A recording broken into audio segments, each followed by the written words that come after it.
Hey guys, what's going on? It's Ben here, back again today with another video. The subject of today's video is basically going to be on college athletes at the NCAA Division I level, and I'm going to be talking about whether or not I think that they deserve to be paid. So as for the structure of this video, I'm going to go through both sides of the argument, why they should not be paid and why they should be paid, and then I'm going to give my opinion on the matter at the end and sort of say why I think it should be one way or the other, and I'll try not to be as biased before the end of the video, but maybe it'll bleed through and it'll become very obvious.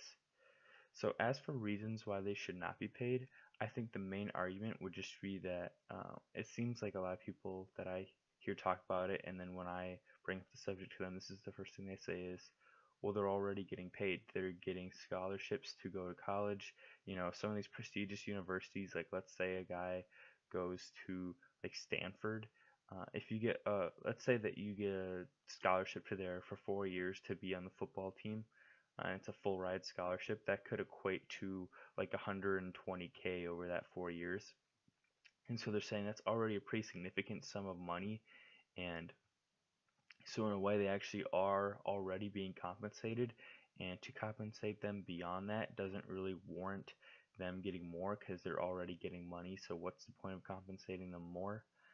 Another argument would be that the whole point of college athletics is to be an amateur athletics thing, which would obviously indicate not professional. If you don't really know, basically the difference in anything between amateur and professional is um, you're an amateur until you get paid for it, and then when you get paid for doing something, you're a professional. So the whole point of college athletics is supposed to sort of be an extension of academic athletics, like in high school or grade school, where you play a sport but you don't get paid for it because it's tied to your school. So you're doing it just I mean, like initially the idea was you're doing it as a side activity to being a student. Obviously now it's vastly changed for football and basketball athletes because they're really only doing it because they have to for a lot of them in preparation for going on to the NBA or to some other league, like for football players maybe the CFL or the indoor football league, or for basketball players going over to Europe. Um, but basically, I mean, for the vast majority of the students, it's going to be an experience where they play college athletics and then they just go on to have a regular job. That's another main argument that I should discuss as well, is that the vast majority aren't going on to a league above what they're currently at. So, like, why change the rule for the people who are the exceptions? Wouldn't you want to cater the rule to the vast majority of people in the program? So, what I mean by this is, like, let's say um, I don't have the numbers right in front of me, but let's say if there's like 1,000 college athletes in men's basketball, and every year you're going to have 60 of them drafted into the NBA, and probably 100 of them declare for the NBA.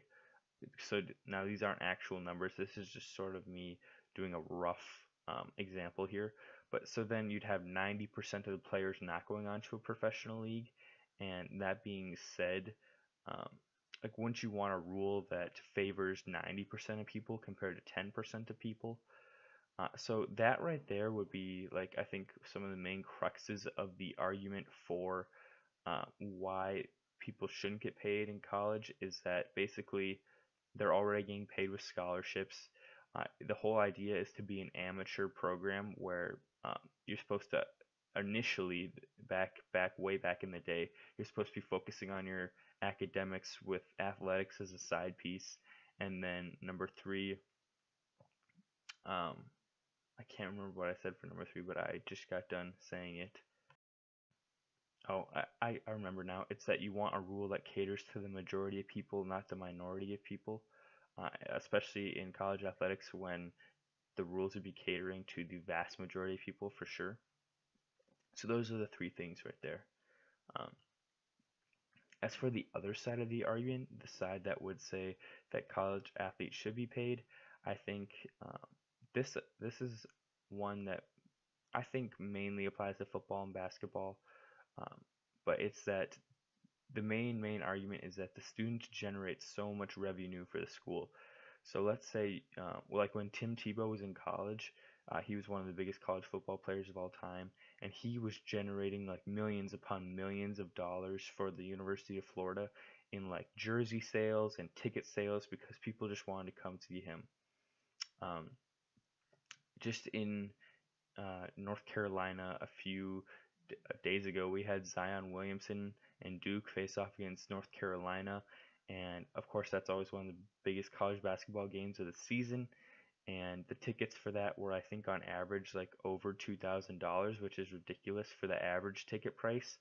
Um, and I think that's an example of college basketball players generating revenue for a school as well, because you know pretty much for certain that people are coming more to see Zion Williamson and RJ Barrett and Cam Reddish, much more to see the whole entire Duke team or just the two schools go head to head. They're there to see those players, and you can bet for sure that those three guys, along with other guys throughout college basketball history, like Carmelo Anthony in 2003, um, John Wall when he was at Kentucky, and just the examples go on and on. You know, Anthony Davis when he was at Kentucky, Derrick Rose at Memphis.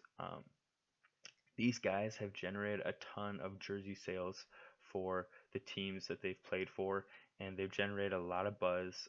A good example from a few years ago would be Lonzo Ball at UCLA, a program that's been relatively quiet over the last couple of years, but became like a much more of a presence in the college basketball era in like the last couple of years just because Lonzo Ball had so much fanfare and attention surrounding him. People were paying a lot more and a lot more willing to go see UCLA games. Um, and people were buying his jersey too, and those jersey sales are revenue for the college.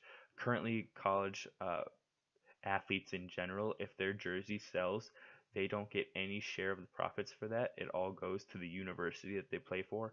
Whereas in the NBA, it goes to a few different people, but you have the team getting some of the revenue, you have the NBA getting some of the revenue, and then you have the player getting some of the revenue. Whereas in college, it goes to only the college itself. Like let's say for Lonzo Ball, his jersey sale would part of it would go to UCLA and part of it would go to the NCAA, whereas that's not the case with pro athletes. They get some of the share of their own jersey sales. And so people would argue that it's really unfair that they are the one generating the revenue and they're not being compensated accordingly. So like, you know, Tim Tebow, let's say for example, he generates $10 million of revenue for Florida between the increased ticket sales and I think he is one of the number one selling jerseys or like one of the top selling college football jerseys of all time. So just with that alone, he has generated a few $1 million for Florida in revenue right there.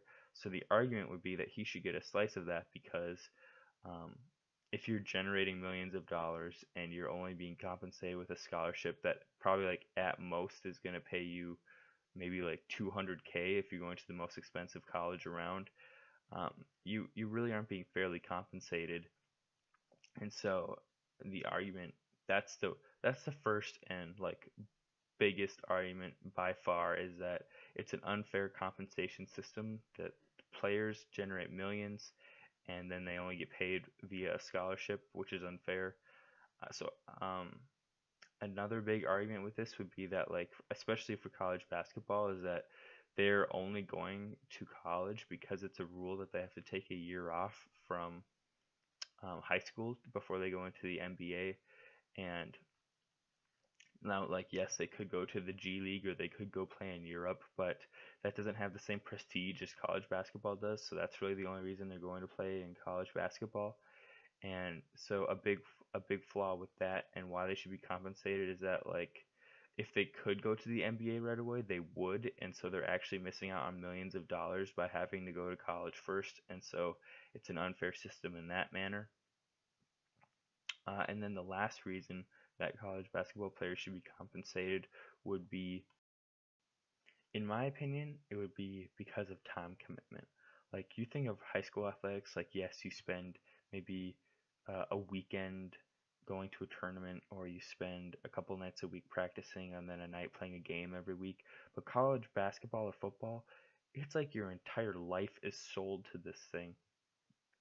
And I think especially for a lot of players like um, let's see here, like Kyle Singler at Duke, Grayson Allen from Duke, Tyler Hansbrough. These are guys that were huge stars in college, but then they went on to make like very little money in the NBA comparatively to stars. But then like Tyler Hansbrough has probably sold the most jerseys in North Carolina basketball history, but he didn't get compensated for any of that. To me, it doesn't sit right. Also, those guys are guys who don't really have the opportunities to go on further and make a bunch of money from professional careers like in the NBA or the NFL. So I think from that perspective, they deserve to get paid. So in conclusion, the argument for um, why they should be paid is that they generate millions for the university and only get compensated in a scholarship, which doesn't properly represent how much money they really generate for some schools. Second argument is that the only reason that they're in college and generating all this money is because the NFL or NBA won't let them go straight from high school. So really, like, it's not even their own choice to go to college, but they basically have to. And then the third argument would be that for some guys that won't go on to be professionals but are huge stars in college, so think like your Christian Leitners. Actually, he had a pretty good NBA career, but probably a better example would be like Tyler Hansbrough or um, Kyle Singler, guys like that who were like really big in college but didn't really do much in the NBA. Those are the guys that deserve to be compensated the most, actually, because they don't have a chance like a guy like Kevin Durant, who was a huge stud in college and then went on to be huge in the NBA. They don't have that same opportunity to go on and make a fortune in the NBA. So that would be the last argument for them. As far as which side I land on between this argument, I definitely would land on the side that college athletes definitely do deserve to be paid. I think that there's, I think that when you stack up the arguments next to each other, the strength of the getting paid argument is stronger than the strength of the not getting paid argument. I feel like a big like kind of unsaid thing about the not getting paid argument that I hear a lot of people talk about and I myself think about is that like one of the main arguments is it's been this way forever, thus it should stay this way, which I don't think is sound logic whatsoever because if you look at a lot of institutions in the history of the world, just because things have been that way doesn't mean that they should stay that way.